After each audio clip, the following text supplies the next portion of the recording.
teens in one at a time. It loves to feed, it loves my past. It's always taunting, but somehow out of grasp. Can you hear me? 'Cause I'm lost, and I may never come back again. And while my heart keeps holding on, I know I'll never be the same again.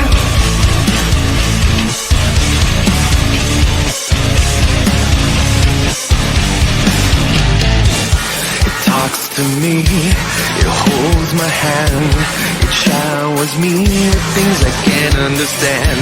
It has no reason, it knows no time, it's constantly watching, so it's not left behind. Can you hear me? 'Cause I'm lost, and I may never come back again. And while my heart keeps holding on, I know I'll never be the same again. Can you hear me? 'Cause I'm lost, and I may never come back again. And while my heart keeps holding on, I know I'll never be the same again. You know I'll never be the same again. You know I'll never be the same again. You know I'll never be the same again. You know I'll never be the same again. Can you hear me? 'Cause I'm lost, and I may never come back again. And while my heart keeps holding on, I know I'll never be the same again. I know I'll never be the same again. I know I'll never be the same again. I know I'll never be the same again. I know I'll never be the same again. What's up, everyone? DJ Nubis here with your Military Radio podcast with a new episode of Global Unscripted, where basically most of the time will be just me, but occasionally I'll have guests and we will talk about internet drama, politics, social issues, whatever. It's not something that I do regularly based, but occasionally I feel like there's a couple things I want to talk about, so I'll spend an hour or so just reacting to videos and also just kind of talking about the topics if I feel like I have something to say on them. Today, a couple of things sort of tied to the gaming streaming world. One is you got Extra Emily, who is part of OTK, which is basically what used to be Asmongold and Tectone and Emeru and SFan, all them.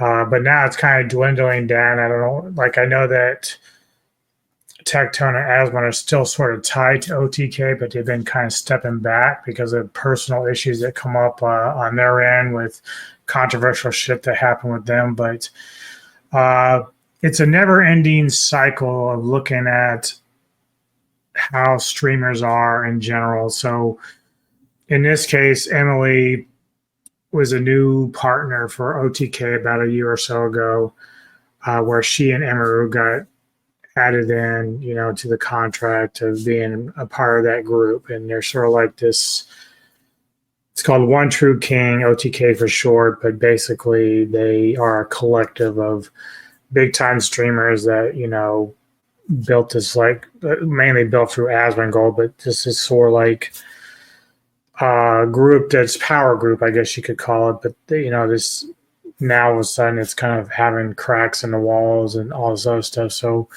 in this case, it's more just about Emily's personal life, where we're going to be reacting to a video where apparently she was given or signed a contract with her parents for a loan for college. So this is probably years ago, like 4 or 5 years ago, probably, my guess. And, it's quite a bit of money to put you through college. Now, normally some parents will just do it out of love if they have the money, or they set aside the money. And then there's, students that take loans and pay them back, like my friend who went to undergrad and law school in Virginia. he eventually paid off his debt because he did get the job that he was working towards, being a lawyer. But at the same time, not everybody goes into the fields that they want. In this case, Emily ended up becoming this big time streamer. And, she's a bubbly girl, very cute, and draws people in with her personality. But some of this stuff that I didn't even know about with the loan from her parents and stuff, she recently had a video where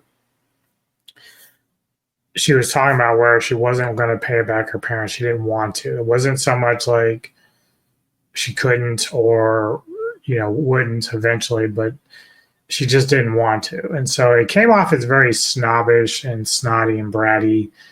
And, now I read things about where apparently she signed a contract with her parents that she would pay them back. And then there's also a piece of video where her mom says, yeah, we put a lot of money out there for you and you eventually went on to something else, but, we could really use that money. And so it's kind of like you hear that and then you see Emily saying, well, they don't really need the money.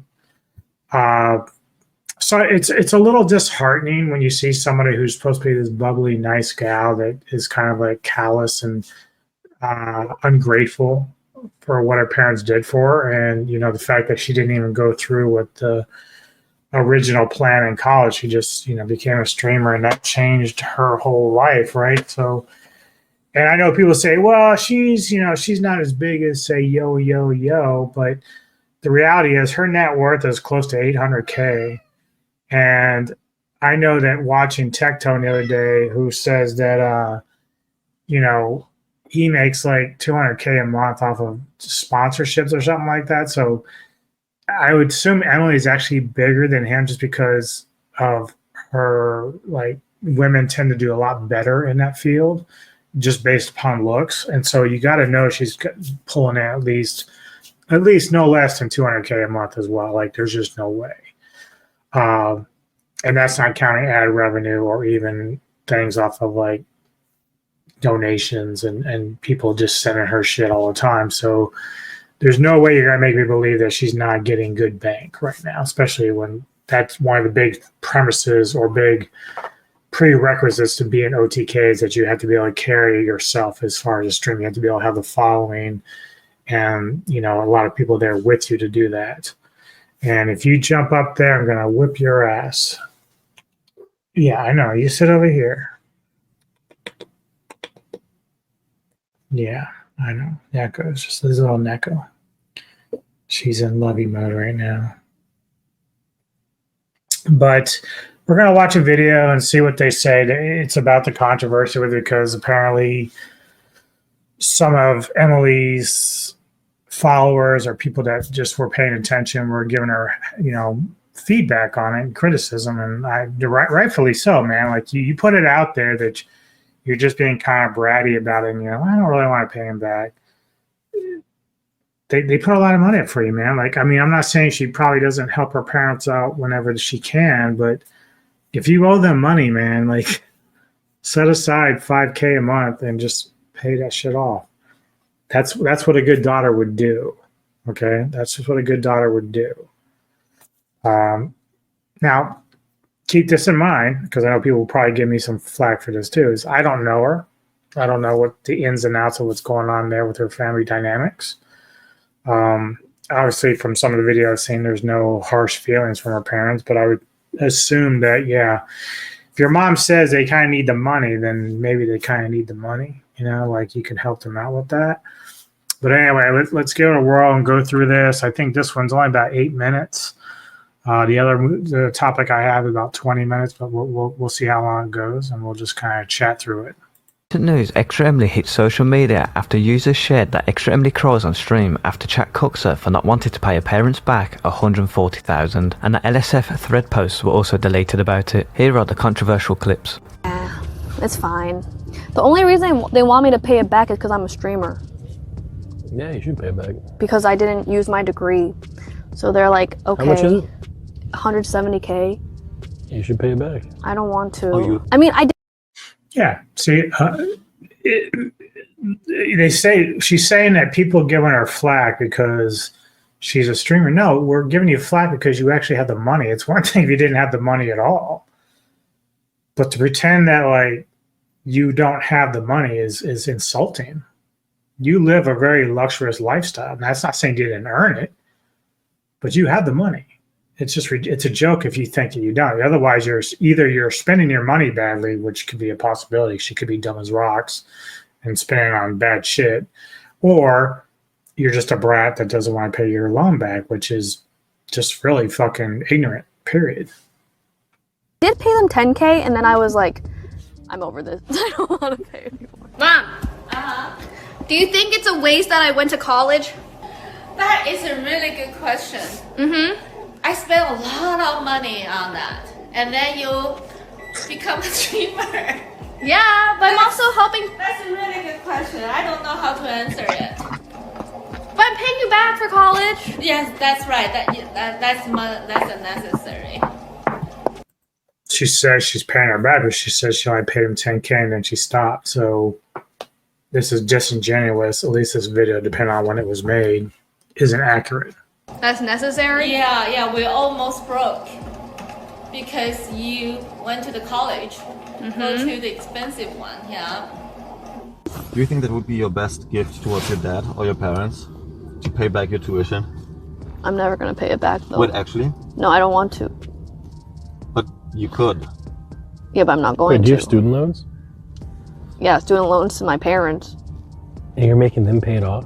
No, like, my parents paid, and then they're like, pay us back for college, and I just, like, don't want. Yeah, see, this isn't about whether or not she doesn't have the money. People saying that she doesn't have the money are lying. She has the money. She's admitting she has the money. She just doesn't want to. And it's fucking ignorant. It makes you a fucking hoe bag. Like, I don't like people like this. This is somebody who puts on this facade that they're bubbly and nice and sweet, and yet they treat their parents like this. It's like, this is evil, man, almost evil. Your parents went broke trying to put your stupid ass through college, and this is how you repay them. Like, you're a fucking disgrace. Want to. Okay. But don't you think that would make them like really happy and proud? No, they're fine. Are you doing it kind of like almost out of spite because you're like, I don't want to because like I can, but I know that you guys don't need it? Yes. That's why you don't. Yes, they don't need it. And I'm You like, don't need it. She says she needs it. How would fucking Emily know if they don't need it? The mother just said they fucking need it. They're almost broke. So Emily is not just being a dick, but she's lying. I'm just a bad daughter. That's true. No, you know what it is? It's exhaustion. Yeah, I think I'm just exhausted. Now the pity party starts. Everyone's calling me out for being a disgraceful human being, but I'm going to cry now and play the victim. Whatever. Come on. It's exhausting. Listen, if it makes you feel any better, at least your parents still talk to you. Yeah, my parents are cool. I only got one left. Like, my parents are like overall really happy and think I'm a good daughter. You are a great daughter. That's because they're not going to try to force you to be a good daughter by giving them the money. They would never stop loving you, you stupid fuck. Parents don't just stop loving you because you want to be an asshole and not paying back the money you owe. But if you think for a minute that they wouldn't want that money back, that it could help them greatly, you're a fucking idiot. I don't know. No, Arthur, what have you done? They were very happy that I bought Cancun for them. Let's go to... After this started blowing up, Cancun is not 170K. but posts then started getting shared on LSF, then removed for claimed to be clickbait, and then NMP shared his response from Discord in the following screenshots. Why are you so RT'd? Because she has her own way of dealing with her own personal relationships with her. He pushed it for so long because he forgot for a second how his stunted Twitch chat can be, that's all. I'm surprised I didn't get any yet, to be honest. I'm not going to hate. It's just the point that they literally made her sign a paper saying she would pay $14,000 each year back, and they still bring it up every time they see. And that's not even that bad. That's not even that bad. Like, I was talking like just dish off 5 to 10K a month. They're asking for 14K a year. She can't pay that back? Dude. She's an asshole, dude. Fuck her, dude. Oh my God. I don't, it's not like I blame her for, if she succeeded at being a streamer, great. That you found like your calling basically, but you have success with it and you make money and you admit you have the money to pay it back. You just don't want to. That makes you an asshole. You're a terrible fucking daughter. Her, considering how wealthy she is, should be at least doing that. She just kept saying I'm over it, which makes her look extremely entitled. Maybe there's more to it, so keep a level head. Just comes off that way. She really thought it was funny that she doesn't want to pay them back. But once chat told her she's being selfish, she cried, which is probably how she's got her way her whole life. Only simps were encouraging her. Not even Nick or Arthur were on her side. In the latest update, Extra Emily responds in an offline chat in the following. Guys, Twitter is so mean, holy shit. I gotta blow this up somehow. Hold on. I'm just gonna delete the app for the rest of the week.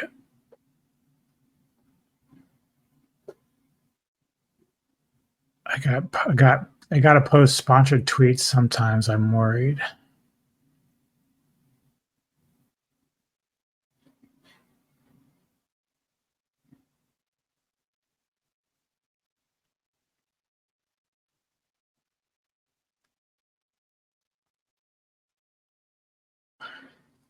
Well, people can still quote you and reply that way, but if you privated the account, they can't reply to your thread. Like there's no access to that.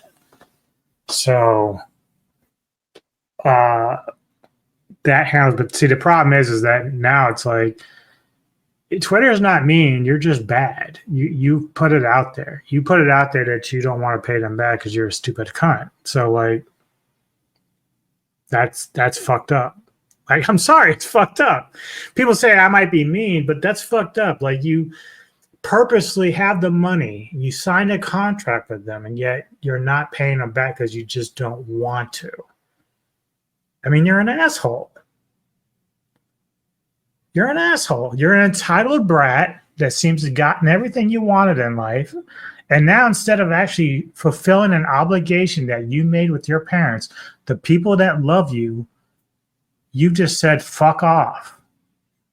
I'm just going to delete the app for the rest of the week. Okay, I deleted it. The replies under my Aces tweet are insane, school. I've got to post sponsored tweets sometimes. I'm worried. Wait, I blocked the first account and no one is replying anymore. Maybe that fixed it. I don't know. Stop completely. Oh my god, why didn't I do it earlier? But I blocked and I don't know if anything's coming through anymore. I think people are replying, but I just can't see them. Laugh my ass off. It stops the replies, but for me, do you think people can still reply? I guess it doesn't matter. Twitter is so mean. I can understand why she doesn't want to pay them back. Growing up in that family, she probably was forced to go in the first place, and was forced her whole life to be highly educated, only for it to be the most useless thing for her.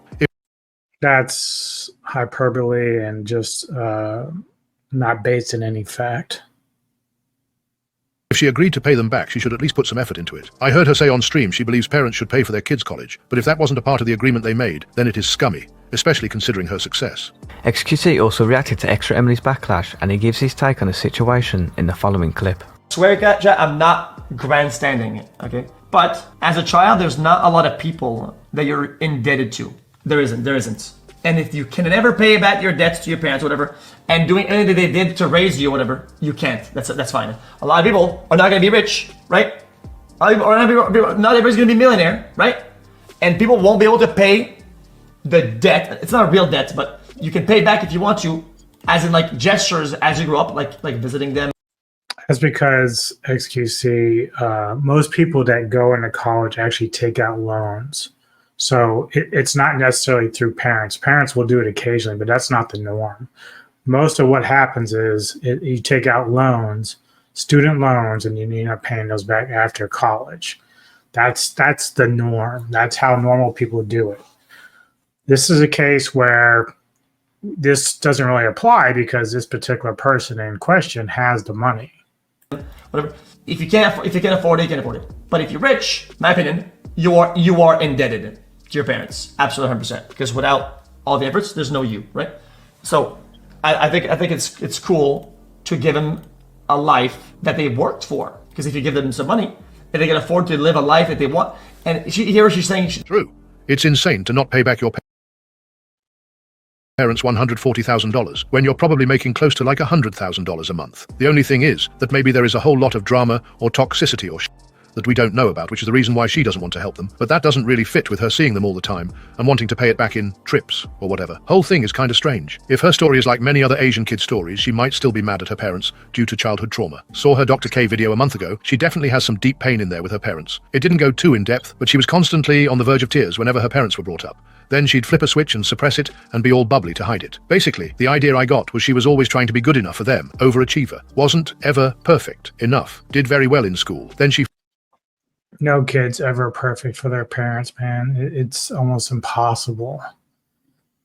This is more an entitlement here. Like, I'm sorry, it is. But it doesn't change the fact that she signed a contract with them to pay them back the money. If she didn't want to do that, she shouldn't have done that.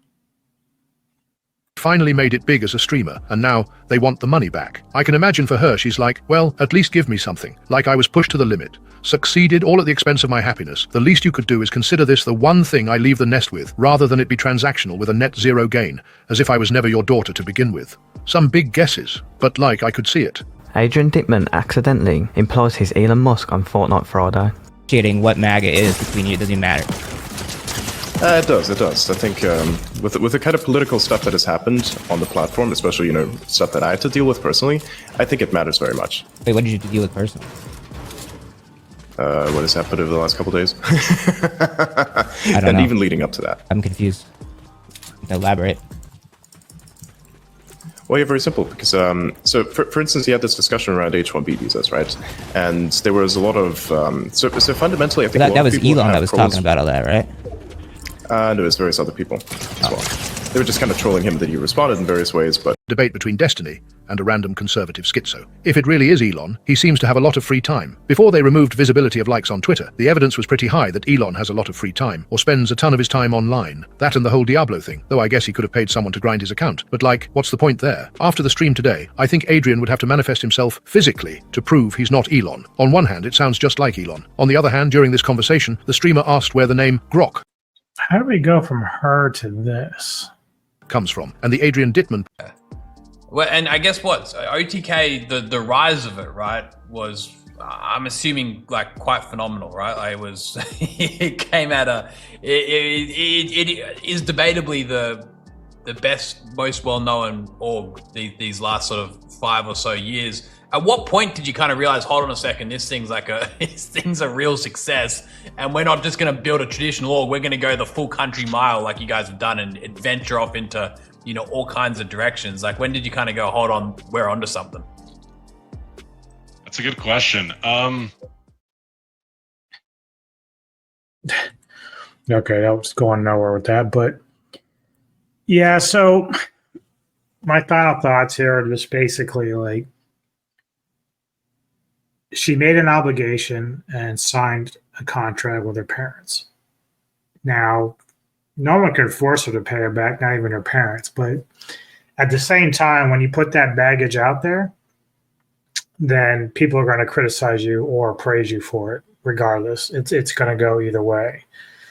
But, that's, I mean, the funny thing is, despite all this, right, despite like whether or not she's really crying tears or it's just fake or whatever, the reality is she's drama farming. She's getting paid for clicks for any time anyone talks about this. I talk about it, it's going to put it out there. Even though I'm not a big time streamer, someone's probably going to see it. Or, at least it's going to be just one more thing on top of all the other shit that people have been talking about with this particular subject. So, yeah, I'm not feeling bad for her. She's doing quite well. It's obvious. She's admitted she's got the money. She just chooses not to do anything with it. Like, she's not going to pay them back. And it does make her a bad daughter. It does. Like, she can be good in other ways, but this is a bad no-no because you're just spitting on your parents and all the hard work they put in to put the money up for you to go to college, to which you never went on to that particular major, which, I'm sure it looks like they lived with the choices you made, but they still would like to have that money back because that would help them out in their twilight of their life. So, yeah. Give me your thoughts. What do you think about that situation? Do you think kids should be obligated to pay back loans given out by the parents, or if at least they sign contracts to do so, should they fulfill those contractual needs? All right, on to the next one. So this will be a reaction to Rev Desu doing a talk about this new doc that's coming out called Gaming While Black. So if you followed any of my previous videos on Game World and the issues with wokeness and DEI and all this is going to be something along the same lines in terms of vibe.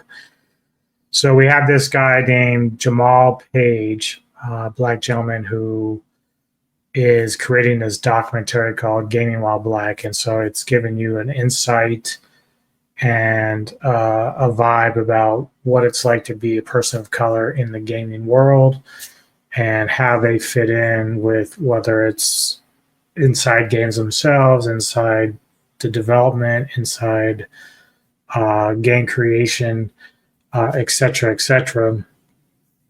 But the one thing as I was kind of perusing the video, we get a nice little invite and snippet of Alyssa Mercante, who is making a guest appearance in the video. And we're going to get into some of the things she says, which is now a meme because it's funny that she's saying these things while not actually practicing these things. So, and then of course, you know, the problem that I'm going to have with this video, obviously, is that it's coming from one point of view. So you're doing this while gaming, but you're going to invite people to talk about it who aren't black. But you're going to give them a strong voice. Now, my issue is with any kind of documentary or filmmaker, especially when it comes to docs, if you're going to be taken seriously in the content that you're creating on that doc and the information you're trying to pass off, it's always important to have multiple sides of viewpoints on what's going on, because if you're keeping it to just one side, no matter which side it's on, you're skewing the narrative and you're skewing the agenda to make it only look like it's one thing when it's basically you're hiding the other side because you want to make sure that people only see this narrative. And this is the problem that I've had and some other people have had with like mainstream media, gaming journalists in general over the last few years. Like they're very deceptive. They spread disinformation, and it's been damaging to gamers, which is unfortunate. But there's a lot of lying that goes on. Mercante herself, who used to be with Kotaku, left now with Rolling Stone, but she still puts herself out there. She's in the middle of a big lawsuit with Smash JT. And, you know, who knows how that's going to play out, but I can tell you right now that the things that she seems to be suing Smash JT about or trying to allegations are, she's going to really lose in the court because she's been saying the very things that she says that Smash is saying that's been deformatory. So, yeah, so I just, you know, I want to see what she says here. I know there's like one snippet that I've seen is a big point of contention for me, so I'll talk about it when I get there. But basically, this doc is to kind of bring in a black and person of color perspective in the gaming world. And, you know, I'll talk about some of the other things I've seen regarding both the black community, both pro and against DEI stuff, because there's a lot of black people in the gaming world sphere, like Mugen Lord or Arias Trey. Like, these guys are blacks who play gaming, but they're not following or towing the line that some of these people like this are trying to push. So let's get into it. Rev Desu, if you don't know, is a VTuber, and he talks a lot about social issues, politics, and internet drama much more than I do here, but let's give it a whirl. As of here, So today we have quite the series of rabbit holes we're going to be going down, beginning with this tweet right here, sharing a preview of a film titled Gaming While Black. And of course, it sounds just the way it's described. It is black people describing their experience as a gamer. And in this case, one particular person, I guess, is adjacent. We'll get into that, don't worry. But in this, we're going to cover some of the points they're trying to make in this preview. We're also going to look at the people involved with the production of this film and how many of them are connected to some current gaming drama going on. So without further ado, let's get a little sneak peek of Gaming While Black. The best ideas come out of not being the same. There were just like little breadcrumbs along the way of like, oh, wait a minute, there's me in here somewhere. You want people to just recognize that this is important without the extra gasoline on the fire. Okay, so there's a lot of points there. Beginning with the whole, there's a lot of me in there with these games. And yeah, for those that don't really follow gaming and this whole drama that over the, Gamergates 1 and 2, whatever, basically what's happening is you get a portion of gamers, and when I say portion, I mean minority of gamers. This is the same thing that's happening when it comes to the movie entertainment spectrum, where you get these small pockets of minorities, whether they're trans, gay, blacks, whatever, and they want to see more of themselves in these movies and shows, and in the gaming world, they want to be able to see more of themselves. Now, a while back, there was a woman who was playing Diablo 4, and in Diablo 4, you can kind of change your character a little bit, but not a lot, especially when it comes to a druid. Like, they have really one body style. You don't get to adjust how they look. But this woman that was a player, and I think she was a Diablo 4 partner, at least that's what she was claiming. So she's created a character that supposedly resembles herself, and she was like all giddy, like, oh my god, for the first time I have something in this game that looks like me. And it's like, okay, that's cool, but most people who play games don't do that to play themselves. And when I say that, I mean like this. So for me, I don't consider myself necessarily unattractive or anything like that. It's all subjective, right? But if I go to play a game, and let's just say, let's pick out Marvel Rivals, right? If I go to play a game and I want to play Thor, I don't want to look like me. I want to look like Thor. I want to look like Chris Hemsworth Thor. Like, that dude's sharp looking. That's how I want to look. I want to look chiseled. I want to have the 8-pack, like fucking the dude from Star Wars when he was doing his little mock of his own character, Kylo Ren. The reality is I want to look good as a character. And if I play, and generally I play more female characters, and I want them to look sexy and hot and be badasses. Like, it's fine. Like, if I play a character that's sexy and hot and she can't kick ass or the gaming sucks, I won't play it. Right? But the game has to be good. So you get the best of both worlds. The game's good and the characters are hot.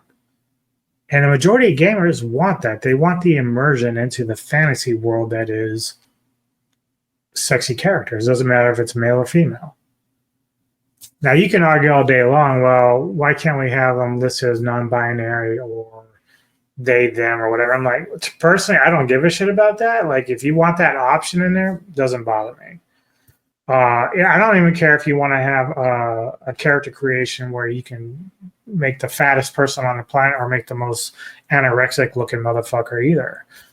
If you have the option, great, but not all games give you that. So in my mind, like, I don't want to see myself. I would never create a character that looks like me. Maybe avatars for, like, when I was playing Wii, I might try to get close to what I look like. But that's just an avatar. It's not something you're going to really worry about too much in terms of immersion into some sort of fantasy world. Now, obviously, I can't speak from a black perspective, but if this guy is that worried about what he looks like in a game, then I don't know. I don't know what to tell him. Like, he's not the majority when it comes to this. So then the question becomes, well, how much backbreaking do we do to bend over for the minority of people that want this versus the majority? Also, I've talked about this at length and ad nauseum. gaming companies are here to make money. Money. It's all about the money. And so when they don't do that, when they make it about this guy, who's the minority voice, when they make it about him, and it isn't for everyone else, and no one else really wants to play because the characters look like ass, and maybe the gaming and story are ass because they're trying to force feed these like bad dialogues and everything else. Like Dragon Age has some very bad dialogue. When you start doing that, people are gonna just go away from it. They don't want to play it. And so you lose money as a studio when you make games for the minority and not the majority. And people say, well, that's not fair. Well, life isn't fair. But again, it's all about money. And again, if they want to make these games that are for the minorities, knock yourself out. But I'm tired of hearing these crying and bitchy moanings about how you're just not given the chance, man. No, I don't want to give it a chance because it's not made for me. I don't want to play that shit. Don't want to play it. As always, I think this push for mirrored representation in every single piece of media consume is ridiculous. If you want some me in there, why don't you play a round of real life mirror simulator and just go to find the nearest mirror and stare at it until you're bored. You'll feel lots of representation with that. But anyways, it seems very clear to a lot of people in this documentary and also on Twitter and other places like that, that representation plays an equal or even greater value than actual storytelling or characters or gameplay. And that's a really weird thing. It should be noted too that, and I've said this before as well, that diversity's always been in video games for a long, long time. Diversity's been in Mortal Kombat. It's been in Mario Kart. It's been in Final Fantasy. Like it's never just one-sided. And this idea that it's never existed or isn't there is a fucking joke. Like, I'm just tired of hearing this false narrative that, oh, games don't have diversity. That's a joke. It's a lie. And it's pretty hard to take people like that seriously.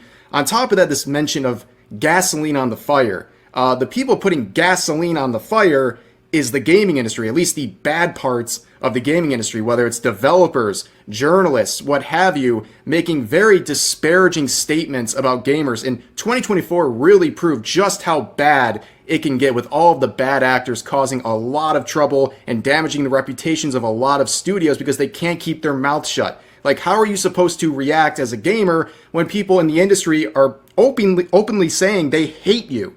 Yeah, that's another thing, man. Like, and that's the thing that kind of like cracks me up the most is that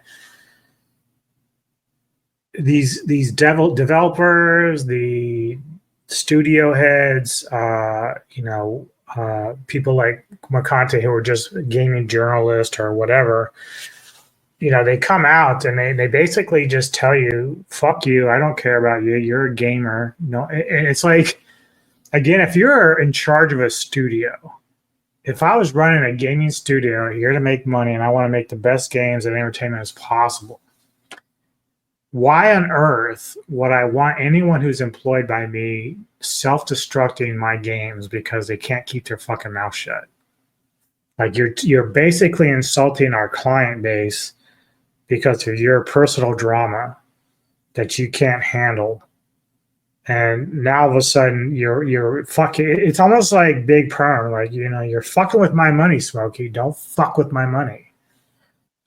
These are the kind of people I would fire in a heartbeat because you're doing a disservice to my company.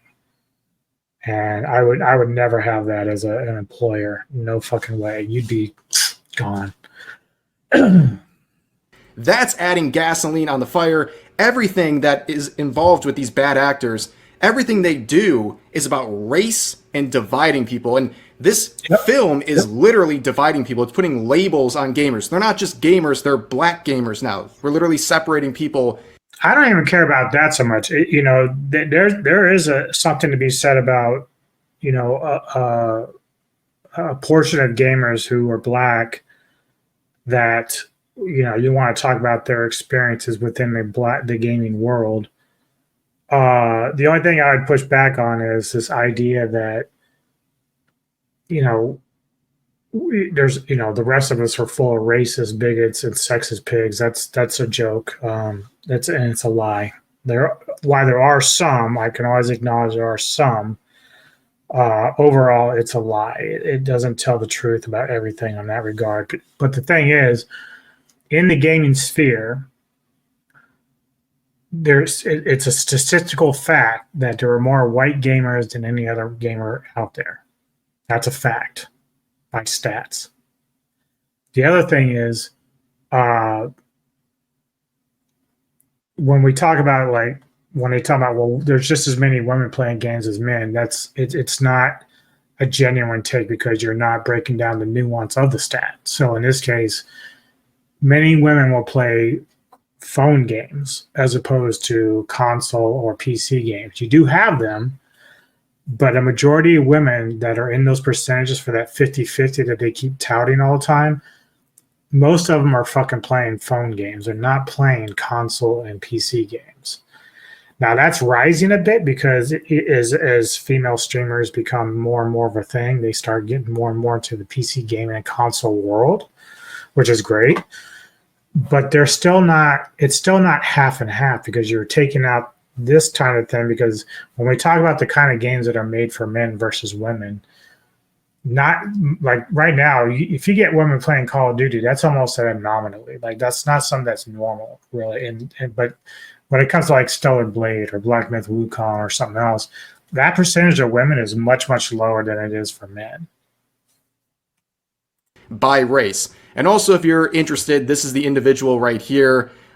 He said that, oh, that's me, right? This James Davis individual. And come to find out, they work at Naughty Dog. And with the intergalactic drama going on, doesn't it all add up? Also, they were the creative director at Rooster Teeth, which, I guess they creatively directed Rooster Teeth to the grave because they shut down in 2024. But let's continue on with the preview here.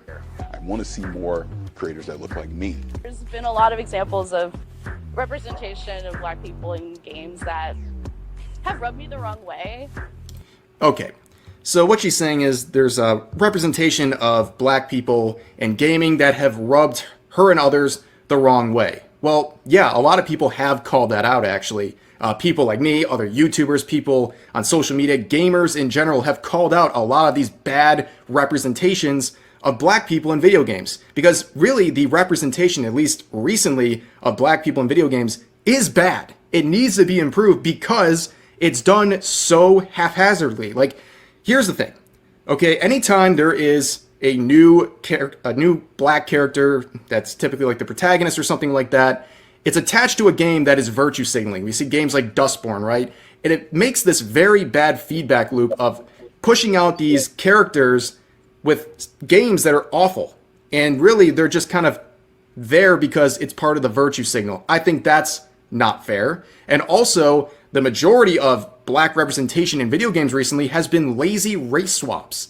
And that is very offensive because what it's saying is that you're not worthy of having an original story with an original character that's actually good. Instead, these studios say, nope, you just deserve a lazy race swap that...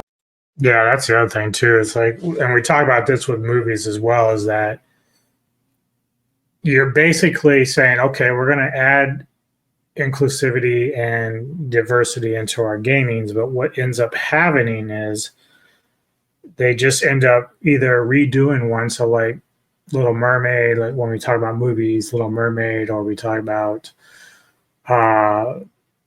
some other character that was once a white character, or if it was male, they switch it over to female because it shows a lack of creativity and a lack of understanding that you want to be able to tell Black stories. So like Black Panther makes sense because it's a Black character doing the character. But, we don't want a Black Hulk. We don't want, a Black Thor. There's plenty of Black heroes out there that you can write stories about, but they're too lazy to do that. And so when I go back, I think about Hogwarts Legacy. So when we talked about the trans thing, you had this one trans character at the bar in the middle of Hogwarts, in the game itself. And that character had no purpose other than the fact that it was like this token trans person that would just give you a little bit of dialogue here and there, but they had no real purpose. And I don't know if you're a trans person that played the game, and I know there were some that enjoyed the game, but how do you not look at that and say, this is offensive? Not because it's trans, it's offensive because you didn't really put any thought into it. You just decide, oh, we're just going to throw in a tranny into this, NPC, and then just be, we did our job. We did our job. We put a trans person in. You can't be mad at us. We did our job. That's what Rev's getting at with the black stuff, is that you're not even trying. And so why it is that some of these black gamers and people like this that made this stock is like, you're not mad at that. Why? Like, to me, that's more insulting than anything that's coming from anywhere else on the internet. You want people to be able to like create good black stories or great stories around female characters. I said this about the Ghostbusters 2016 movie. The actresses weren't at fault for why that movie was terrible. It's lazy writing. It's terrible script writing. They were an afterthought, meaning they didn't just say, hey, you know what? Rather than go with the original guys, let's just go with these gals, let's try something different. No, they wanted the guys first. And when that fell through, they said, oh, we'll settle for the girls. And then they ended up doing that to them where they give them a shit script to work with. The girls did not do a bad job in the movie. They were all acted fine. But everything else around them sucked ass. And so, but they took the brunt of it while the studio just sat back and said, we're not touching that. Let them handle that shit. And it was their fault. But here, like guys like Paige and Mercante and everyone else, they don't want to hold any of these companies accountable for just tokenism, basically. It's like, why?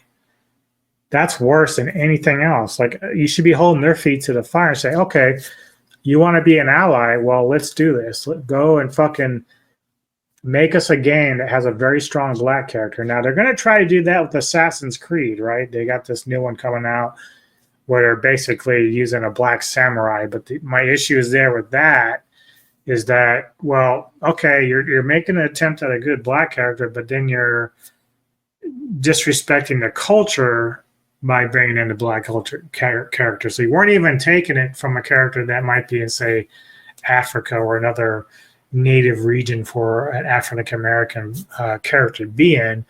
You decided that you're going to use the Japanese culture of the samurai to insert a black character, which is insulting to the Japanese because you didn't even bother to give them a very good Japanese hero. You just decided, well, we're going to use tokenism and try to build on that. And so they've been taking a lot of shit for it, and rightfully so. Like, again, it's lazy. We're doing to earn virtue signaling points, and you better be happy about it. I find that very offensive, and people like me have been calling that out for a very long time, but because people like that don't agree with us, they don't like our message, they won't acknowledge that's going on. And also on top of that, we have seen countless examples of black people who criticize these points, right? They go against the narrative that's being shared in videos like this, and everyone around them, the tolerant people, immediately turn on them and call them Uncle Toms and all these other horrible things. It happens over and over again. That's the biggest thing. Like, I really need to point this out, right? This is the thing that's bothered me forever. There's a lot of, like I said, there's a lot of black gamers out there and even black fans of movies and stuff like that don't agree with the DEI stuff. They don't like it. They think it's lazy, and they agree with a lot of like what we say here. But it really bothers me is when it's like, if you have a black voice who's using his voice or her voice and saying, you know what, we don't agree with this. I don't agree with this. This is kind of bullshit in my opinion. I'm a black person. Well, those other black people attack that person and call them Uncle Toms and Auntie Mays or whatever. And even on a female scale, if you're a female who enjoys sexy characters, well, they're saying, well, you're just a sellout, you're a traitor, and you just want to be in with the boys club. Like, it's like, we support women's independent thoughts and women's independent choices, but all of a sudden, if it doesn't align with ours, guess what? You're not with us. You're against us. And so no longer are they allowed to have their own voice. They have to, everyone has to accept what these lefties, basically where it comes from, their points of view. And it's wrong. It's just hypocritical in so many ways. The moment I heard like, oh, we don't want to help you because we don't know that many black folks, I was like, okay, fine, I'll do it myself. I'm gonna be real. I don't think that happened, but whatever. It's just a small comment here, but yeah, press X to doubt on that one. Also, can we talk about the audio on this? I don't know if it's just me, but the audio on this is atrocious. I don't know if Twitter fried it or something, but also the music is way too loud compared to the actual speaking. But anyways. Alyssa Mercante jump scare. Yes. Ladies and gentlemen, in the Gaming While Black film, we're going to be hearing from Alyssa Mercante. She's going to speak in just a second, but this is quite unbelievable. Bro thinks she's on the team. It's so crazy. This is like a male feminist trying to speak on... Well, to be fair to Alyssa, she is on a team. She's totally into that world. That's part of her activism. She's not really a real journalist. I say that just in the sense that she's more about activism than actually objective journalism, which is what I always feel a journalist should be, is always objective. You can have your own opinions and viewpoints, but when you approach things, any kind of nature, you have to have an objective eye about it, because then you can't be taken seriously. Maybe then it becomes bias, and it means you're pushing an agenda and a narrative. And we've seen that a lot with the mainstream media over the years, and that's why many Americans do not trust CNN, Fox, MSNBC, or even these gaming journalists anymore, because they've shifted away from just doing a review about a game, and they've turned it into a social cause, which no one gives a fuck about. Female issues, speaking over women. That's the type of vibe we're getting here. But there's something about this, right, that's very confusing. So we've seen multiple examples here of Alyssa Mercante setting this up. This has been in works for quite some time, and she has this photo with two people involved with this. So you have this Aaron Shawnee person who's private. I don't know, typical person involved in the industry, probably got criticized once and immediately privated their account. But then we have Jamal Page, who's the creative director and producer at Black Sparrow Pro, which is making this film. And he had this to say, quoting the picture, saying, "When I think badass, I'm going to think Alyssa Mercante now." Yeah, bro's been compromised at this point. I don't know what this is. Is it just like he has a very bad judge of character with her? Is he not seeing how she's perceived? Because including... Well, we're going to find out very quick that this guy does not do homework. And this goes back to my point about, if you're going to be a filmmaker, or that's sort of your career that you're going into, and you're doing documentaries specifically, like, I don't know what he's planning as long term, but if you're going to start with something like this where you're doing a doc, it's always important for credibility reasons that you fucking bring an objective lens to it. Meaning, even if you don't agree with the negative side of it that you would consider negative side, you at least would have to try to entertain talking to those people to get their viewpoints, as long as that you're not editing them out of context, which is something that Mercante did a lot. She's done that a lot throughout her life as a journalist. And so, to me, it's very, very important that whenever you do, because we saw this with How to Make a Murderer on Netflix, the people that made that, they twisted that documentary, which me and Neko fell for. We loved the doc, but we fell hook, line, and sinker for everything that those two women pushed in that doc. And then when I forget her name all of a sudden, which is bad, but the black conservative chick that I like a little bit, she went and investigated everything and found some different information that was left out of the Netflix doc, which changes a lot of the perception about things that went on. It didn't change everything, but you had added information that was out of context or not even mentioned in the documentary. So after that documentary got released, so many people were like, this guy got railroaded. Oh, he was unfairly done. And it turns out that he actually probably is guilty. Like, there was some shit that's very shady with him, with that and that whole idea. So again, not able to trust what's going on. And this guy, Page, isn't doing the due diligence to research Mercante. If he is researching Mercante, he's just explicitly ignoring it because it won't fit the narrative that he's trying to paint. And if that's the case, he can't be trusted. I can't tell you anything. He's being deceptive and he can't be trusted with his point of view. Her in this whole thing, not only is it just funny from the optics, right? She's speaking in a documentary or a film that's supposed to be about black gamers, but also she has a very negative, toxic reputation, and it's going to bring a lot of heat onto this, and heat that is not going to translate into any sort of... No, but you know what's going to happen is once this dog gets released, the first thing that's going to be said is what's been said all the time. If we criticize that Page isn't doing the due diligence and he isn't taking it from an objective lens, what's going to happen is he's going to be like, well, it's just a bunch of racist white people that, you know, these white straight gamers that don't like it, you know, they just don't like black people. And that's a false narrative. And it's lazy analysis, and it makes you look like a fucking idiot. It just does. And that's what always happens. It happened with the Acolyte, and it's happened with the gaming stuff. They rather just rely on lazy labels and personal attacks rather than tackling the actual subject matter at hand. And rather than listening to other points of view, it's like you've made up your mind. So, oh, no, you're a racist. Yeah, yeah, yeah, yeah, yeah, yeah, yeah, yeah, yeah. And so you don't want to listen to anything. So you can't be taken seriously. And so we know how this is going to play out, right? But it's not going to stop because YouTubers in general, we have the freedoms that most mainstream media doesn't have. We can actually give our solid opinion and takes without worrying about people trying to, like, you know, take us off the air or firing us. We are our own employees. We run the show.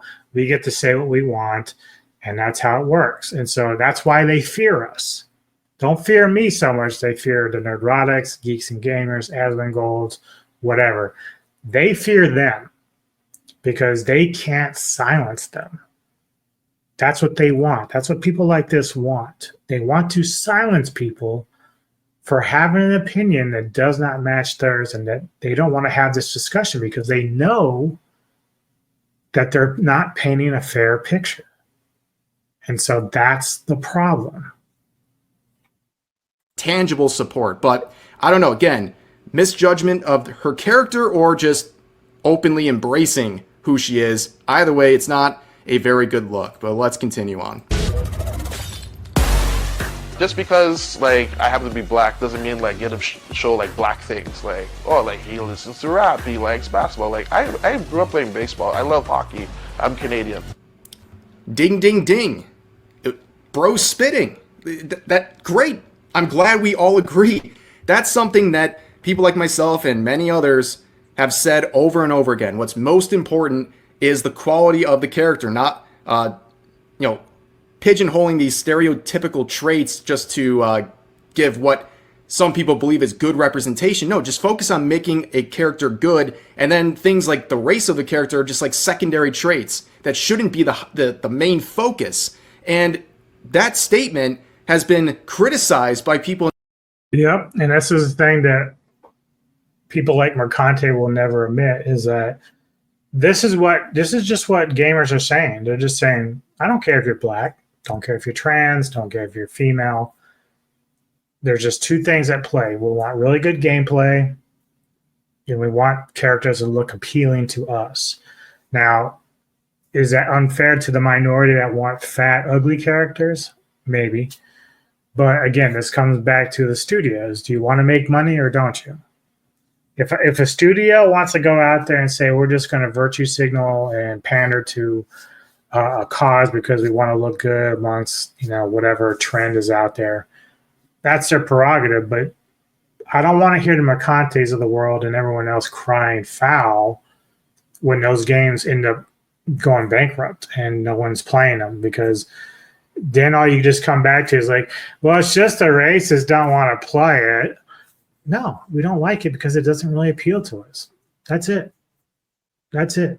If your story sucks and like Dustborn is all about modern like pandering and modern lingo about insulting the customer base, insulting white people, it's basically a racist game. But if I don't want to play shit like that, that's my prerogative. And we're going to get to where Alyssa admits that that's a choice. The industry, a lot of the people even involved in this film, they've dismissed it as something that is racist or intolerant, when it's literally just a fair opinion. I think leads to actual high quality representation by making a good character and then having the other traits to go along with it. It's very, very strange. And also, I see the irony here too of him saying he doesn't like these stereotypical traits, and then in the background there's hip hop music playing. Very ironic, unfortunately. Just make the person great who just happens to be black. I'm sorry, I paused it a couple seconds too early. There it is. Make a great person just happens to be black. And you can say that about every other race of video game characters, and it all works out good. That's how you make a good game, good story, and a good character. That's all there is to it. Sometimes to write for black voices, you need a black voice behind it. That's not true.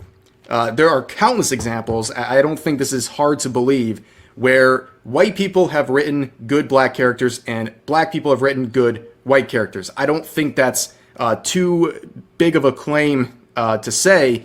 I mean, just look at the classic example people bring up. Who made Black Panther? A white dude. I mean, that's really all you need to know, and that's been going. Yep.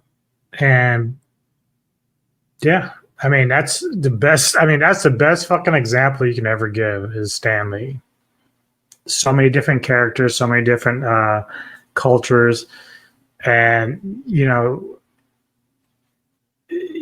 I mean, I don't mind if a black person makes a black character. It's not like that's going to bother me. But again, let's look at Dragon Age, right? And that's necessarily, I don't know if that's necessarily a black person, but the dialogue in that is just so childish. It's so tedious and stupid. And the funny thing is, Dragon Age, apparently the game itself, as far as graphics and gameplay, is wonderful. But when you have something in a story where like you can't really immerse yourself because it just feels too fucking stupid. Like, why am I in this like family stupid petty drama about gender assignment or whatever? Like, why is this even a thing? This should, even if you wanted to add something like that in there, it should be just like a small portion of the game, and then the rest be the fantasy world that we want to be in. So I don't know, man. Like, whether you're black, white, blue, pink, whatever, that doesn't even fucking bother me or faze me. That should not even be an issue at any point. Like, it's not like if a guy that is white can write a black character and do it well, then that's the only thing that matters. And that's, in the end, that's all. That doesn't even mean that if you're black, you might not write a good black character, because it's all based upon your own talent. So this guy saying that you have to be black to do that is incorrect. Going on throughout media for a very long time. So I just think that's kind of a ridiculous point to make.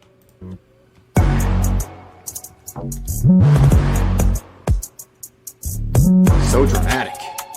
We stand with the people who work at our studio. We stand with a more diverse industry. No, you don't. We support the concept of a more diverse industry, telling more diverse stories.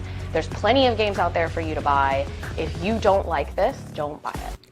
Boo! Shakalaka. That's it. And we've been telling this bitch this for months. For months, we've been telling her this. And the problem here, and this is where we're going to set the record straight, because nobody really breaks it down like Anubis. Okay? She's right. She's 100% correct. You don't like it, you don't buy it, you don't play it. Well, Concord tried that shit. Nobody bought it.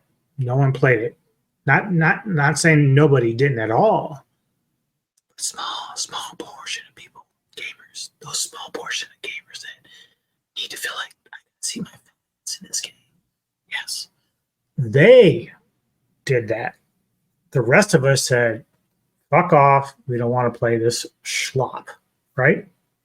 We made that choice. Alyssa agrees with our choice. The only thing Alyssa won't agree to is the fact that she'll sit there and turn it around and say, oh no, they didn't want to play this because they didn't think it suited them. They just didn't play because they're racist, sexist bigots. That's what she'll say. Because she's a liar. She's a hypocritical liar. Okay? Now, here's the thing. She's right. Again, she's 100% right. If you don't want to play a game, don't play it, don't buy it, whatever. There's a caveat. 2 caveats. First one, even if you don't want to play it, if you're a content creator and a reviewer of games or whatever, and you want to talk about that, you have the right to do that. You have that right. And she wants to take that away from YouTubers. She wants to take that away from YouTubers. If you don't like a game because you feel like whatever dialogue, whatever the characterization looks, whatever, if you are out there and you're a gamer, content creator or whatever, and you are pushing against this because you think it's crap, especially if it's in a gaming franchise, let's say The Witcher or say Dragon Age or whatever, if you create games that are part of a franchise and you start altering it in a way that makes the game worse and those gamers feel like this is crap, they have the right to express that. And yet people like Alyssa Mercante and some of these other journalists, web journalists, they don't want you to have that right. They want to strip that voice from you.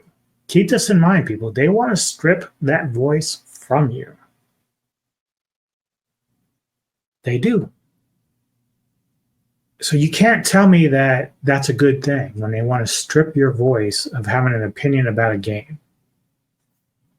Now, they'll turn around and say, well, what's wrong with diversity? There's nothing wrong with diversity. We've been saying it for months, years, that there's nothing wrong with diversity. We have a problem with how it's being written. We have a problem with how you take a game like Concord, which really has no attractive characters at all. The customization isn't there. The thing I talked about earlier, if you wanted to make Concord applicable to many gamers, you would make it to where you can change those characters any way you want, right? That would be diverse. That'd be inclusive. But they didn't do that with Concord. But that's their prerogative. That's how they wanted to design that game. That game wasn't meant for people like me and a majority of others. But now here comes the other part, the other caveat that I was talking about. And this is where, when you have a game like Stellar Blade, it's designed similar in terms of Concord, where you have only one choice of a character. You don't get to change her that much, except for maybe the outfits here and there that you collect. And that's Stellar Blade, Eve. Based off, when it first got released, there was a French webzine, game zine, that decided to attack the game for sexualization, saying this isn't based off a real person, yada, yada, yada, yada, yada. And yet the character of Eve is actually based off a real live model. It is. So that was a lie, and that person had to retract their bullshit. But here's the other thing. Alyssa, and I'm going to give her credit here a little bit, okay? I'm going to give her credit. I know, hell hasn't frozen over. I'm going to give her some credit. She did a review of Stellar Blade, and for the first time when I was reading through her review, I thought, dude, she can write. And she played the game. She attempted to play the game. She wrote down some good things and bad things about it, which is what a gaming journalist does. So I was kind of proud of her. I was like, dude, she kind of sticking to the actual plan here. She's talking about the game, but she couldn't help herself to go back and start attacking the fact that Eve's too sexy and that there wasn't any diversity or, you know, other options of color or whatever for the character. And so I when she sits there and says that, well, this game's not made for you, don't buy it, don't play it. Well, this game's not made for you either, Alyssa. Clearly. It offends you in some way because it's too sexy. But rather than take your own advice and kind of go play something else, or if you're going to do that review, because I know you get free copies and all this other stuff, well, stick to the game. Don't start going off on these weird rants where you know the game is not meant for you in an appearance type of way. Just stick to the fundamentals about the game itself and the gameplay. Because your article would have been awesome without all the other bullshit. Especially when you're coming out from a hypocritical stance. And that's the problem we have with them. Like Smash JT, Geeks and Gamers, Asmongold, Nerdrotic, Critical Drinker, excuse me. They have a problem with the hypocrisy of these people. Because they will tell you one thing. And they'll sit there and tell you, like, don't play it, don't like it, don't play it. Well, that's fine. No one's fucking playing it. The stats are showing that these games are failing because no one's playing them. So then what happens? Well, then the Alyssa Mercantes in the world get out there and start saying, well, you know, you don't have to bad talk it. Well, they can give their opinions. That's what it's all about. You gave your opinion about Stellar Blade. Well, we can give our opinions about your bullshit too. And it's like, again, there's this narrative pushed by Alyssa and some of these other journalists and mainstream media where they want to silence the people. This is like a sense of tyranny, dude, where they want to silence people. That's the most un-American fucking thing you can have ever in your life is people trying to silence you for an opinion. It's just a joke. Like, I don't know how to get past that. Like, it's like, and how it is they have supporters, it's even worse. It's like, dude, they are not even looking out for you. They would rather silence your voice just to only hear themselves. That's all they want is themselves. They don't want anybody having any opposing views of anything.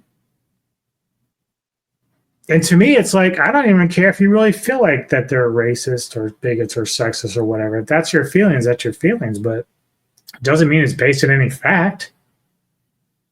And then we have to get to where you have the small minority of trolls that really are that way, that do go into these threads and do harass these people, which I never endorse. I don't think that's a good thing at all. Because all you're doing, if you're going to Melissa's page, right, and or some other developer or whatever, and you're saying mean things and very off-the-cuff shit that you shouldn't be saying, you're just making us look worse.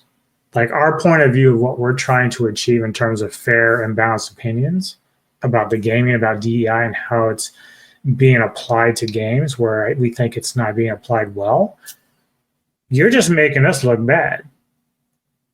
And so, and the thing is, they don't understand these small pockets of trolls. They don't understand that this is what the Alyssa Mercantes and everyone else is using as a basis for, this is how a majority of gamers are. No, it's not. In fact, never once has Alyssa or anyone else put up any kind of stats or data to prove that a majority of gamers are racist, sexist assholes. They've never done it, ever. There's no percentage. They think taking one tweet or a couple of tweets and they think that represents everybody. That's a lie. It's a bullshit lie. So, yeah, I agree with her. You know, you don't, if you don't like something, don't play it, don't buy it. But you don't have to be silent about it. You can voice your opinion if you feel like the reason why you don't like this game is because it's not, if it's diverse, but it's not diverse enough. So Concord didn't have any real diversity. It did on certain levels, but not when it came to white people or maybe character customation. There was none of that. So you can argue all day long, well, you know, we've got more black people in it, but it's limited, right? And again, it's not meant for me, so I won't buy it or play it. Unbelievable. Instant meme right there. That last statement. We'll get to that in just a second, but there's so much to unpack with Alyssa Mercante. I did actually clip that, by the way. So you will see me use that down the road where she says, you don't want it, don't like it, don't buy it. I'm using that all the fucking time now. And her contribution to Thank you, Alyssa. Gaming Appreciate While that. Black film. Number one, she talks about hating or wanting to support more diverse stories. No, you don't. Because if you support diverse stories, that means you support all stories. And you would not, 100% would not support a white story because she hates white people. It's very obvious. She says you can't be racist against white people. She has many tweets disparaging white people. And this is where, and I'll blow this up a little bit. This is where her and I parted ways. And this was a long time ago, folks. Okay, so again, if I have to refresh your memory a little bit. When supposedly Gamergate 2 started, right? So what we had was a guy named Cabrutus Rambo was part of a Discord server where he created what's called DEI Detected. And so what he was doing was listing games where DEI companies were involved with the gaming creation as far as like their consultancy and everything else that they were doing. And he was listing games that were actually listed on Sweet Baby Inc.'s site. So the Sweet Baby Inc. was the one that he was using as a source at the time. He's since expanded that to other companies now. But what ended up happening was Chris Kindred, who worked for SBI, started a campaign of harassment and bullying to try to get Cabrutus Rambo not only banned from Discord, but his server kicked off, and he was thrown around the racist allegation, even though Cabrutus is actually a person of color in another country. But what he was doing was basically just listing the games that DEI was involved with. And this comes back to what Alyssa just said. Don't like something, don't play it. Well, he was giving people information on games they may not be interested in playing. But Chris Kindred wanted to make it personal. He wanted to get in there and send a campaign of hate to this guy to get him banned. For a hot minute he did, but when word got out about this, guys like Asmongold, even Rev, they started talking about it and got Cabrutus back reinstated. Like Discord said, this guy did nothing wrong. He was just listing games. He did nothing fucking wrong. They put him back up. And he actually gained a lot of followers because of it, and he did pretty well. So Alyssa, this is when Alyssa started getting into the mix, and she started talking about a lot of shit. Like, and she makes this post here, which I had to go and correct her by showing her the actual definition of racism and how racism is based upon someone's color of skin. So it can be racist against whites. She seems to think that she can change how the dictionary is. That's not how it works. That's an actual legal definition of racism that she is ignoring. There is systematic racism, sure, but that's a sub-definition to the main definition of racism. So when I showed it to her, when I kept going back and forth with her about it, I was like, no, you're wrong. I'm right. It's right here. I just took a screenshot for you to help you out. She blocked me. So since then, she's always had me blocked, which is fine. To me, the minute she blocked me, and then she already lost the argument. She knew I was right. I'm right. She's wrong. Period. Anyway, continuing on. Invoking telling people to beat up white people, saying old white men don't belong in the industry, all of these things. It's very clear those stories don't matter her. So yeah, people forget too that there's a popular little video that's gone around where Alyssa was at some sort of gaming convention or get together or something, and she was on, I wouldn't say a live TV, but it was recorded. And so basically she just made a snarky little like, hey, if you don't like me, you can come fight me physically. She was basically taking challengers to fight her. Like, this is her being aggressive and threatening to other people, like, come fight me. And so when some female streamers took her up on the offer, she declined. Now, the reason why that's important is because now Alyssa trying to sue Smash JT is trying to basically come out and say that he's threatening her and he's creating a hostile environment where people are threatening Alyssa. Now, there might be people threatening Alyssa, but it's not because of Smash JT. Personal accountability, people. So whenever you have a following base, it doesn't matter if you're Asmongold, Nerdrotic, Smash, Alyssa, anybody on the left, whenever you have a following base and they go and say and threaten people, that's what they're doing. So I know for a fact there are people that follow Alyssa that were threatening people on the right.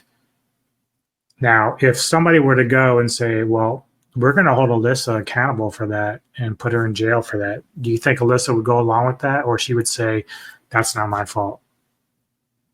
I can guarantee Alyssa would not go to jail for taking credit for people that she can't control from saying that's very vile and nasty shit. It's not her fault if her followers do that. It's not the fault of Smash or anyone else when their followers, of even if it's just a minority, go out and do shit like that. That needs to be set clear. You are not responsible for that. It's one thing if you say, as a streamer, yes, I want you to go out, I want you to harass, I want you to like give death threats to her. If you say that, you're responsible. But if you're just like, it's like Smash always makes like in the early part of his videos, he's always like saying, no, I don't want you to harass these people, but we're going to talk about it. He's never once said, go out there and harass these people. She does not support diverse stories. Now, this other part here about support, right? We support these narratives, support films like the one we're talking about today. The support just isn't there. It really isn't. We've seen a lot. Above all, the purpose of this film is to elevate Black voices that are already doing the work to create a more inclusive space within the community of gaming, while also starting a conversation around solutions that will help remove roadblocks for future Black gamers and creators. Okay. Before I continue reading, keep in mind also, and this is just kind of going back to the Sweet Baby Inc. stuff, there was a woman that used to work with Sweet Baby Inc. that she was caught on video when she was talking about her crew of working on games. And she says, I don't have any white people in my group to create the game because we want it to be a safe space. So that's not being inclusive. That's actually being racist. Okay. It's being racist. You're assuming that any white person that's working with you in the gaming sphere is going to hurt you in some way. That's bullshit. That's your own paranoia play there. That's no basis of fact. Then you have Kim Belair, who runs SBI, who admitted to bullying companies to use them as a consulting firm for DEI stuff because they feel like if you don't allow us to do our narratives in your games, we're going to make sure that you're boycotted and your company fails. So that's blackmail, folks. I mean, I'm surprised that they've never been charged with crimes like that. But when you try to use blackmail to get a job or get people to pay you or give you something, that's problematic. Of examples like with Black Girl Gamers, we talked about that. All right, so while the working title of the documentary is GWB, the sentiment behind that is meant to convey how being Black or African American in the gaming space can often feel like existing within an opposing community. This doc will explore the relation of Black gamers, developers, and streamers within the video game industry, allowing conversation to be had and action to be taken in regards to creating space for more Black creators in the industry, including developers of major studios or smaller streamers, or smaller streamers. Well, here's again the point that I made earlier. There are a lot of Black gamers. There's a lot of Black streamers that disagree with this. And my problem with Jamal here is that I seriously doubt that his doc's going to feature any of those voices because it won't fit the narrative. You have to understand this is propaganda that Jamal is doing. This is just propaganda for anti-white stuff. This is propaganda. He might say it's about uplifting black people, but the reality is there's plenty of black people that would push against this, or at least have a different viewpoint and opinion about what he's talking about, that he will not feature. So you cannot be taken seriously as a filmmaker or someone who does shit like this for documentaries seriously when you don't bring an objective lens. You're not bringing an objective lens. You cannot be taken seriously. So we need to just keep it real. We need to keep it real. When this gets released, this is propaganda based upon biases. Just, it's fine that he does it, but let's keep it real and keep it honest. Okay, this is a biased, a narrative-driven doc. It's not objective at all. Just keep that in mind. That channel. On Twitter, they pop off, right? All of the activists in the industry constantly promote their stuff because it's good for their optics. But then you go to their YouTube channel and they're getting like 40 views a video because people who are virtue signaling as a form of support for them don't actually engage with their content. They just like how it makes them look when they comment briefly on a tweet on Twitter, because to them, supporting an agenda is more important than supporting a person. And that shows itself time and time again. And the support for this film is a great example of this. So on the Black Sparrow Media website here, you can see the donate here link. Now, I don't know if there's just an issue on my end, but when I click on this, it gives me an error. And the most recent screenshot I could find, which was from earlier this morning, was this, right? Here is their fundraiser. In about a month, you can see the oldest donation being 25 days ago. In about a month, they have raised $370. $370. And only 5 total people have donated. And so, well, here's the thing too. Like, there is a group on X called Black Gaming Girls. So I wonder if he's even gotten them involved or anything. But again, like, that's embarrassing. Now, I don't know how old or how fresh this doc is. Like, I don't know how long he's been working on it, but that's not a good sign, man. You would think he would have a lot more behind it. Now, granted, Rev is like she promoted him here inadvertently while talking about him. So that could jump. I'll have to go look. In fact, let me let's do that now, actually. Let me see.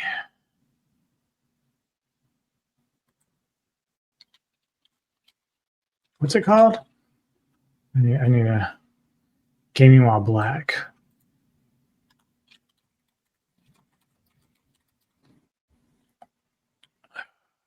Is there... Did you say it's crowdfunded? Here we go. Okay. Well, no, still there. And I think Rev's video is at least a few hours old, but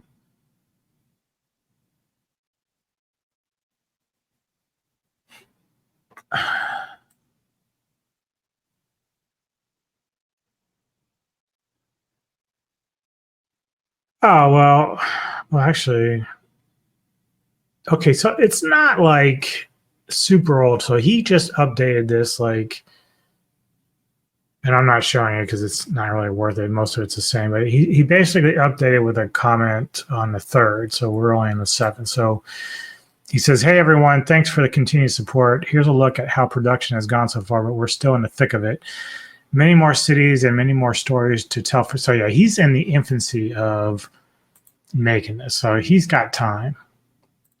So that might change in terms of exposure to what he's trying to crowdfund for. So I would expect that to kind of raise. But for now, it's pretty embarrassing how low it is. one of them who gave the lion's share of this fundraiser is anonymous. So we don't even know who that is. Might have been themselves. So this is the support that we're seeing. I don't see Alyssa Mercante's name up here. I don't see any of the people from this film up on here, or at least the people who came to speak with the film creators. And I don't see the usual suspects on Twitter doing anything either.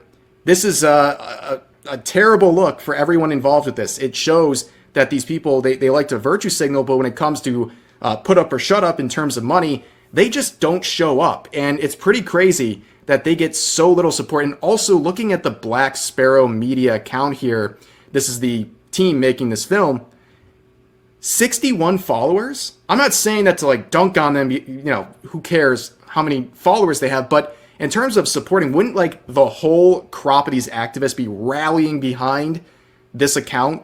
Only 61 followers. And I look at the follower count because, or who's following them, right? I didn't see like anyone, hardly anyone from the film actually following this group, which they're trying to support by participating in. They care way more about having this cameo and being on public display than actually supporting the person and the group who is making it. And I think that just shows, again, everything is so performative. But also I want to go back to the end of that clip where she makes this meme-worthy quote right here. Plenty of games out there for you to buy. If you don't like this, don't buy it. That is hilarious. I'm so glad that it's Cabrutus Rambo here who's sharing that clip, because Yep, there's Cabrutus. And that's what I was saying. That's all he was doing, was giving people info on games that they may not be interested in. But this is the problem, is that people like Alyssa and them will say these things, but they won't practice what they preach, because they will get mad that people don't want to play them. So then it becomes this big war of like, oh, well, now you're just being racist because you don't want to play this game. No, it's not made for us. If we don't want to play it, that should be it, right? That should be the end of the discussion. But they don't want to leave it alone. They want to call you names. They want to send people to harass you.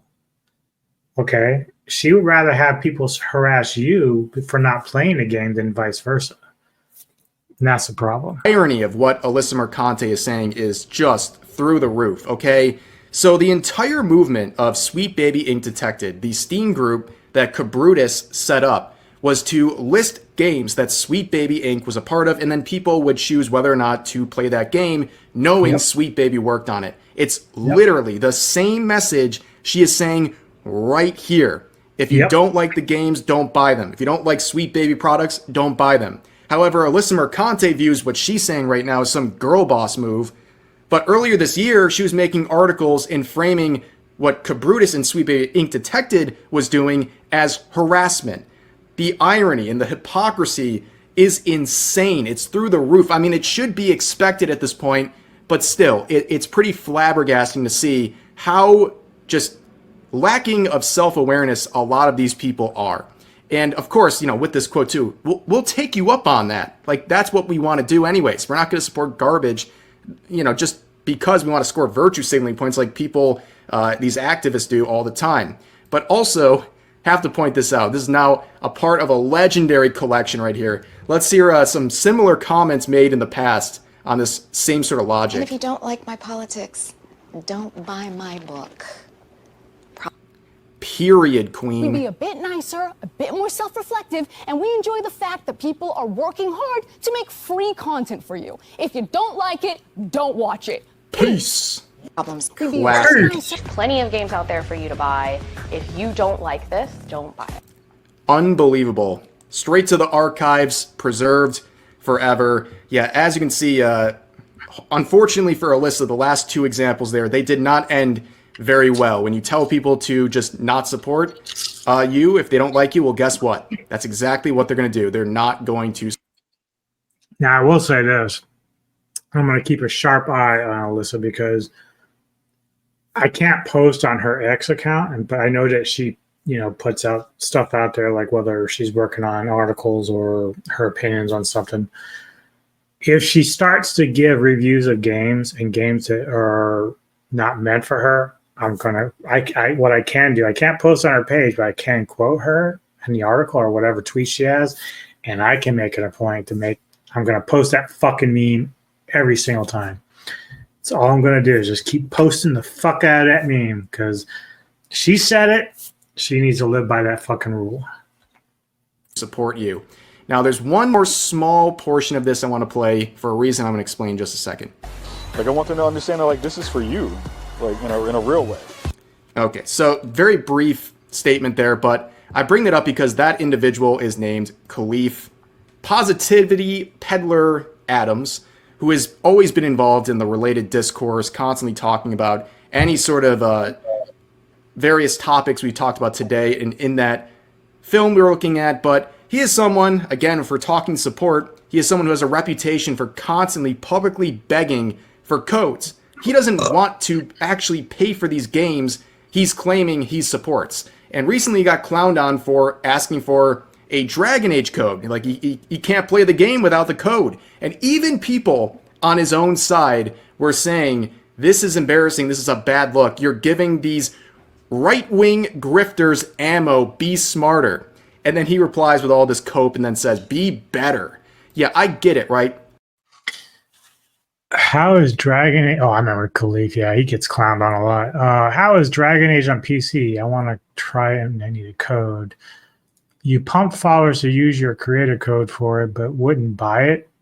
Why post asking for it? You're giving these right-wing grifters ammo. Be smarter. Yes, use code. Check out.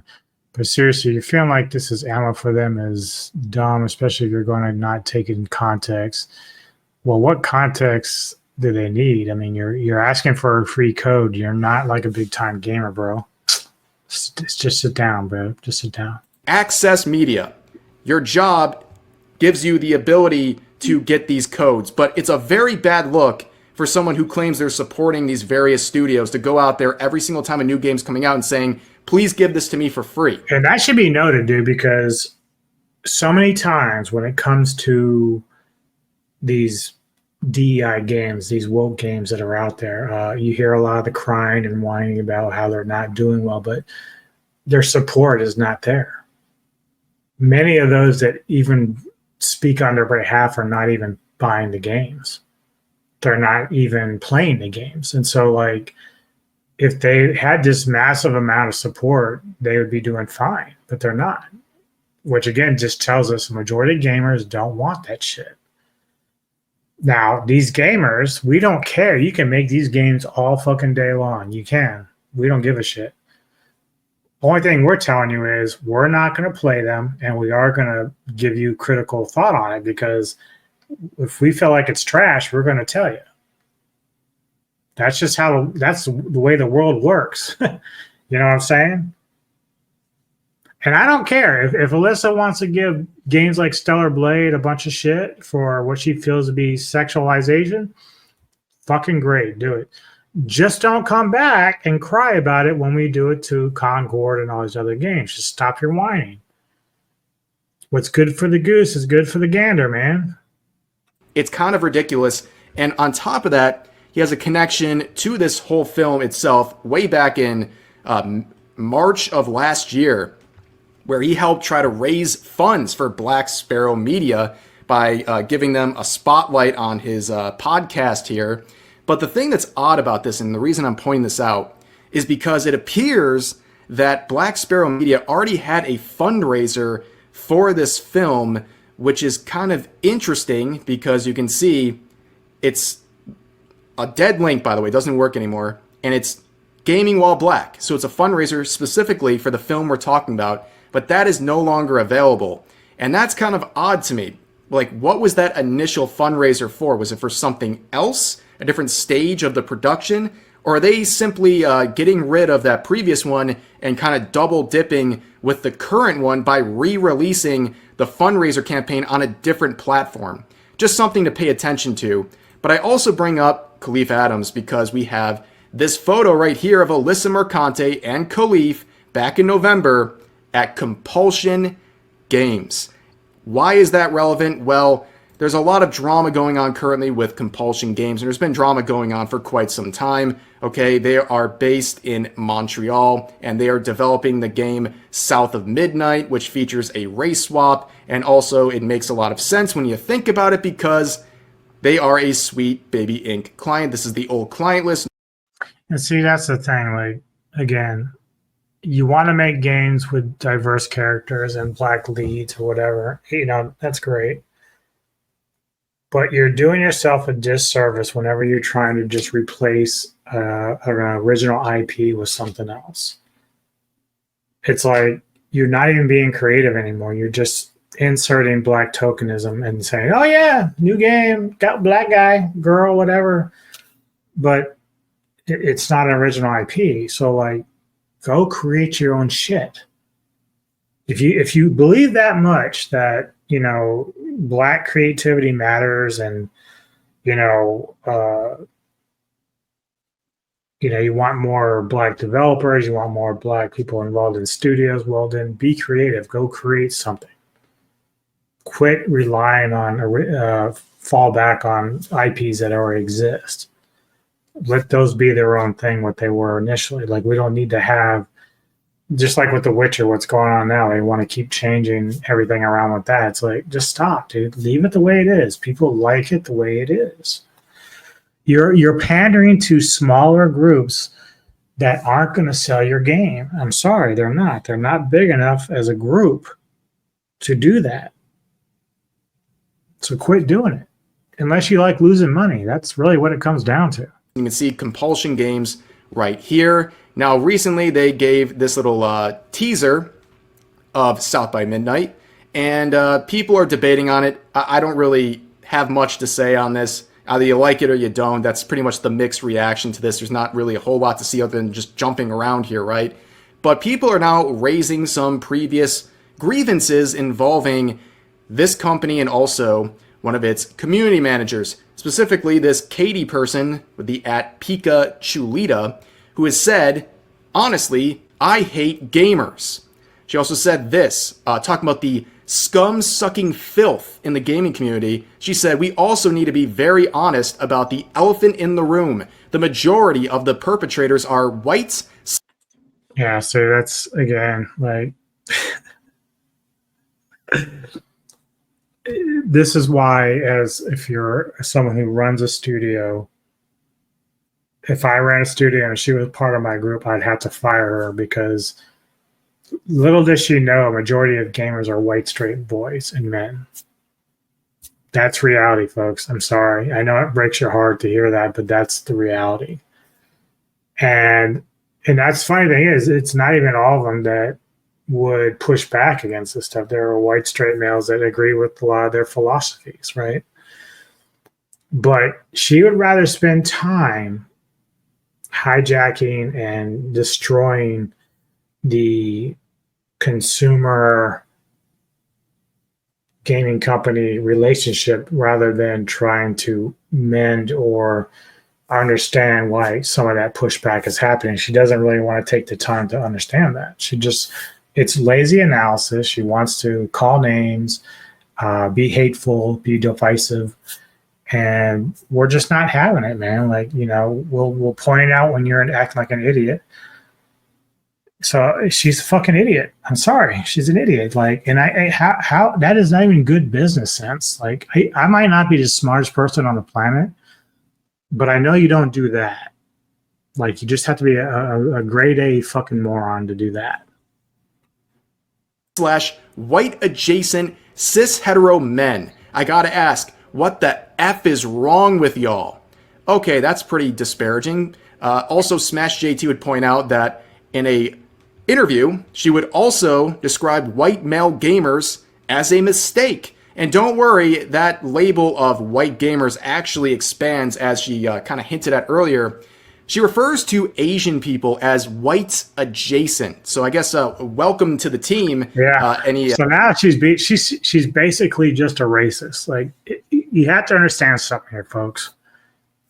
If this was a white person saying this about people of color, that person would be fired.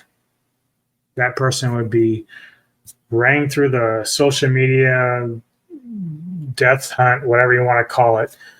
They would not survive saying that publicly. Yet this woman has been given freedom to be a racist pig. and nobody's doing anything about it. No company's shutting her up. No company's firing her. She's allowed to be hateful and divisive, and like, it's really sad. She needs to be fired, period. Asian viewers right now, I guess you're white now, according to this person, but you can see that coupled with her post talking about how she's proud to announce that she has joined the Compulsion Games team as the community manager. And it's just hilarious because what happened? All that drama happened earlier this year in March with her tweets, and she's just still there. Except she's now private, like everyone does. All these people, what they do is the second they get criticism, they just go private and hope everyone forgets. And unfortunately, that's not the case. And the bio here is just hilarious. But anyways, I want to show one more thing, just because we saw Smash JT raising some of the points, where he also raised that Compulsion Games has preemptively blocked him so he can't actually engage directly with that teaser for South of Midnight. But some people are starting to argue with him, saying, good, I can't stand you idiots either. And he says, I don't even know who you are.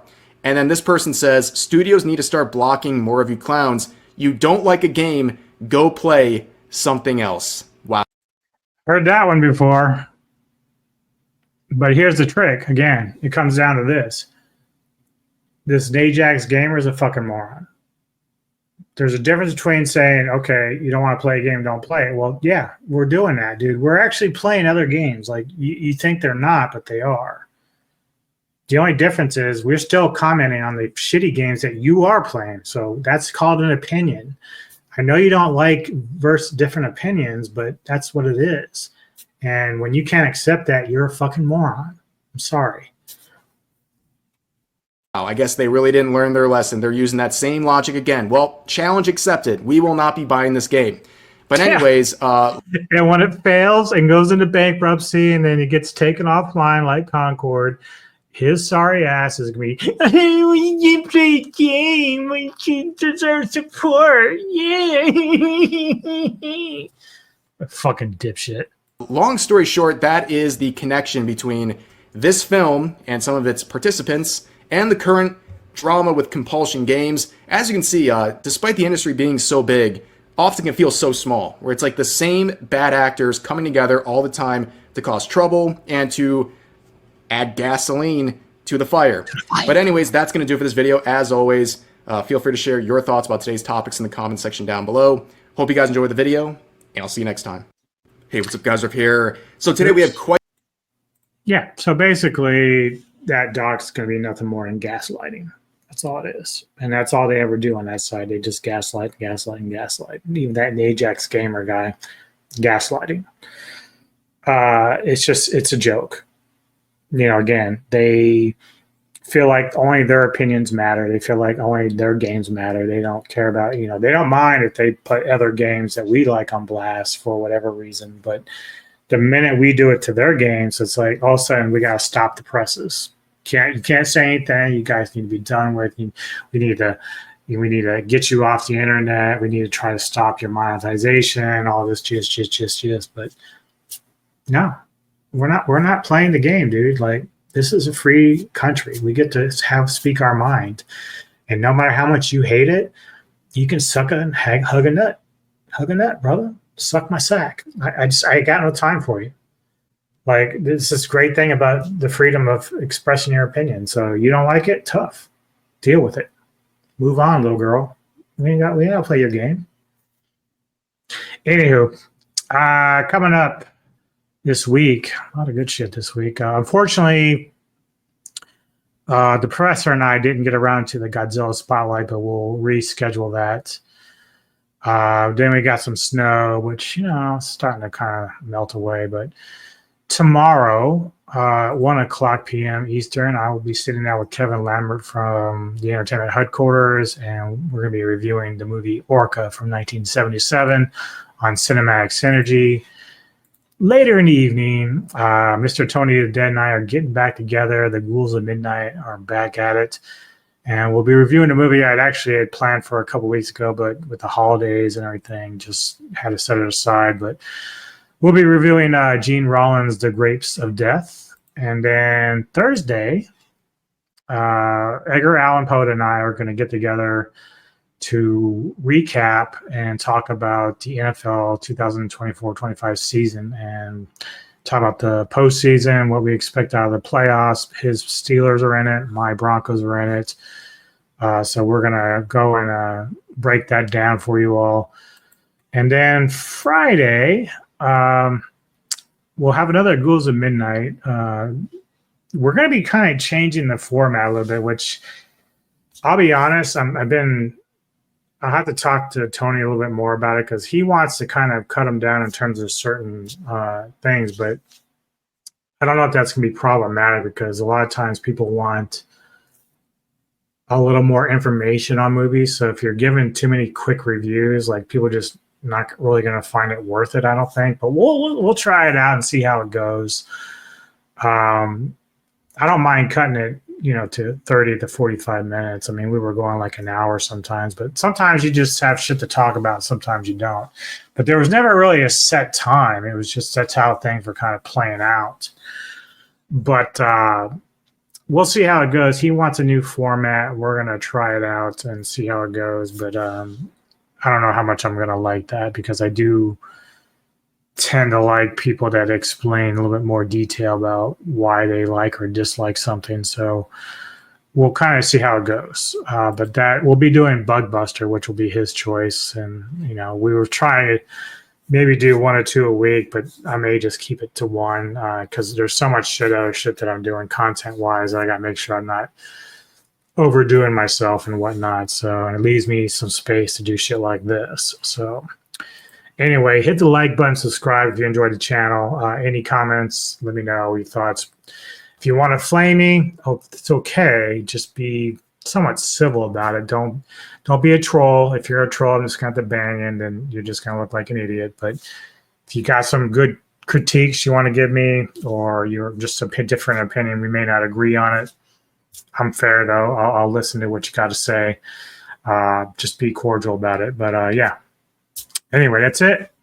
Enjoy the rest of your day. We'll see you next time on another Terminator podcast. Cheers.